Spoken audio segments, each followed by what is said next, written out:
رسول اللہ صلی اللہ علیہ وسلم پر حملہ کر کے، کبھی مسجد و مزارات پر قبضہ کر کے، کبھی داڑھی اور حجاب کے نام پر پریشان کر کے، اور کبھی نت نئے قانون بنا کر ہمیں الجھانے اور برباد کرنے کی کوششیں جاری رہتی ہیں۔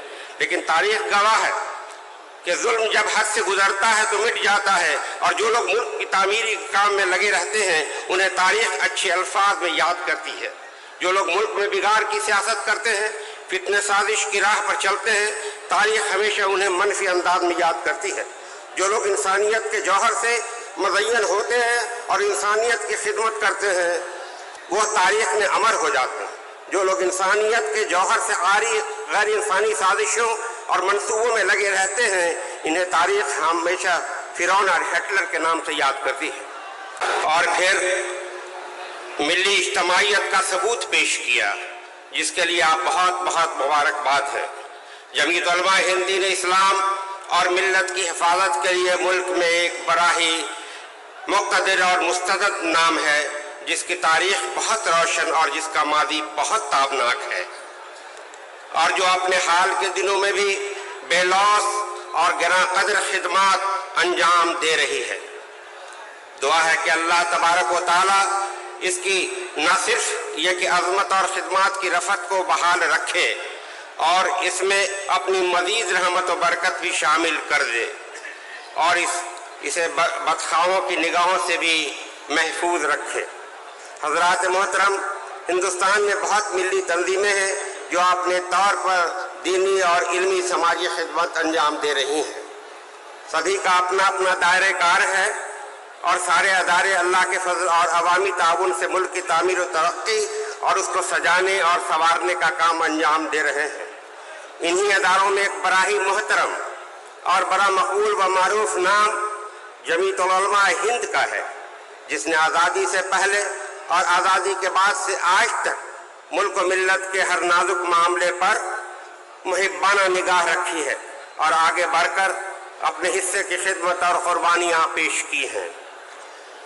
مجھے بے حد مسرت ہے کہ آج میں ہزاروں کے اس مجمع میں جمعیت علماء ہند کے بینر تلے ایک اہم ترین موضوع پر آپ تمام حضرات کے ساتھ آواز سے آواز ملا رہا ہوں، اور میری خوشی اس بات سے دوبالا ہو جاتی ہے کہ اللہ تبارک و تعالیٰ نے بہار کے عوام کو یہ موقع دیا کہ شہر پٹنہ میں اتنے اہم موضوع پر ہم اپنے اتحاد کا ثبوت پیش کر سکے۔ علامہ اقبال نے اجتماعیت اور اتحاد کا یہ خوب پیغام دیا ہے۔ فرد نام رکت ملت سے ہے تنہا کچھ نہیں، موج دریا میں ہے اور بیرو دریا کچھ نہیں۔ ہمارے لیے یہ بات بڑے فخر و انبساط کی ہے کہ ہمارے درمیان امیر الہند مفکر ملت حضرت مولانا ارشد مدنی صاحب دامت برکاتہم تشریف فرما ہے۔ وہ پٹنہ کی سرزمین پر تشریف لا چکے ہیں، کچھ وقت میں انشاءاللہ یہاں ان کی موجودگی ہوگی جس سے ہم لوگ فیضیاب ہوں گے۔ میری خوشی اس بات سے دوبالا ہو جاتی ہے کہ اللہ نے بہار کو یہ موقع دیا کہ شہر پٹنہ میں اتنا موضوع پر اپنے اتحاد کا ثبوت پیش کر سکیں۔ بہرحال ہمارے لیے بات بڑے فخر انبساط کے ہے کہ ہمارے درمیان امیر الہند مفکر ملت حضرت مولانا ارشد مدنی صاحب دامت برکاتہم تشریف فرما ہے، جن کی جرأت، ایمانی بے خوفی و بے باکی اور مومنانہ فراست کا مظاہرہ ہمیشہ ہوتا آ رہا ہے۔ آئین جواں مردہ حق گوئی و بے باکی، اللہ کے شیروں کو آتی نہیں رباہی۔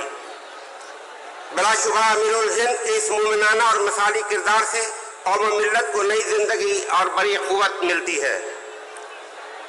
آج کے دن پھر یہ جمعیت علماء ہند بہار کی سرزمین پر مولانا محترم کی سرپرستی میں تاریخ رقم کرنے جا رہی ہے۔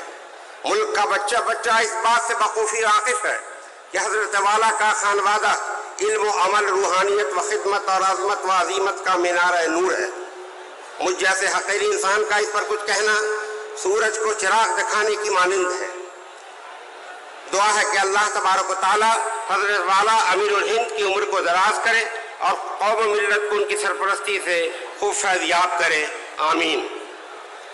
حضرات محترم، تاریخ گواہ ہے کہ ہر زمانے میں مسلمانوں پر ظلم و ستم کے پہاڑ توڑے گئے ہیں۔ آج پھر کچھ بدخواہ اپنی سازشی اور ذہن و فتنہ ساز منصوبے کے تحت مسلمانوں کو ان کے شعار کو مٹانے